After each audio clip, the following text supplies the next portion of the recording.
กองบัญชาการป้องกันศูนย์กลางกระทรวงป้องกันความสงบได้จัดพิธีเผยแพร่เสื่อมซึมกฎระเบียบพรรคประชาชนปฏิวัติลาวครั้งที่ 12 และประกาศปลงตัวแต่งตั้งเลขาหองเลขาคณะพรรคฮักฐานและหน่วยพรรคฮักฐานขึ้นในวันที่22 กรกฎาคม 2026 โดยการเป็นเกียรติเข้าร่วมและเผยแพร่เอกสารของสหายพลจักรวาบุญธงศรีดาวงศ์คณะพรรคกระทรวงเลขาคณะพรรคหัวหน้ากองบัญชาการป้องกันศูนย์กลางมีบรรดาสหายเลขาหองเลขาคณะพรรคฮักฐานคณะหน่วยพรรคและสมาชิกพรรคเข้าร่วมในพิธีสหายพลจักรวาบุญธงศรีดาวงศ์ก็ได้ขึ้นเผยแพร่เสื่อมซึมเอกสารกฎระเบียบพรรคประชาชนปฏิวัติลาวสมัยที่ 12 และคำแนะนำฉบับเลขที่303ทับขจสพลงวันที่20 พฤษภาคม 2026ว่าด้วยการจัดตั้งปฏิบัติกฎระเบียบพรรคประชาชนปฏิวัติลาวสมัยที่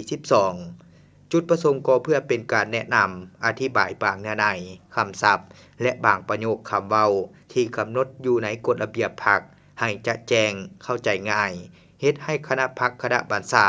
คณะพรรคฮักฐานคณะหน่วยพรรคและสมาชิกพรรคทั่วกองบัญชาการป้องกันศูนย์กลางได้รับรู้เข้าใจกำได้เนื้อในจิตใจ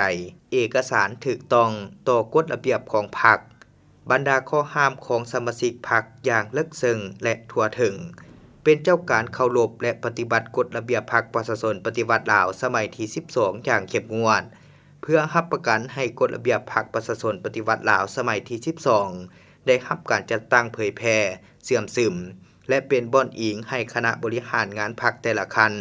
นำไปจัดตั้งผันขยายและนำพาการจัดตั้งปฏิบัติอย่างเป็นเจ้าการถูกต้องครบถ้วนเป็นเอกภาพในทั่วพรรคและทันเวลา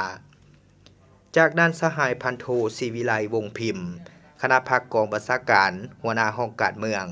ก็ได้ขึ้นผ่านข้อตกลงขององค์คณะพรรคกองบัญชาการป้องกันศูนย์กลางฉบับเลขที่1735ทับขพปกลงวันที่15 กรกฎาคม 2026ว่าด้วยการบ่งตัวแต่งตั้งคณะหน่วยพรรคฮักฐานคณะพรรคฮักฐานและหน่วยพรรคที่ขึ้นกับคณะพรรคฮักฐาน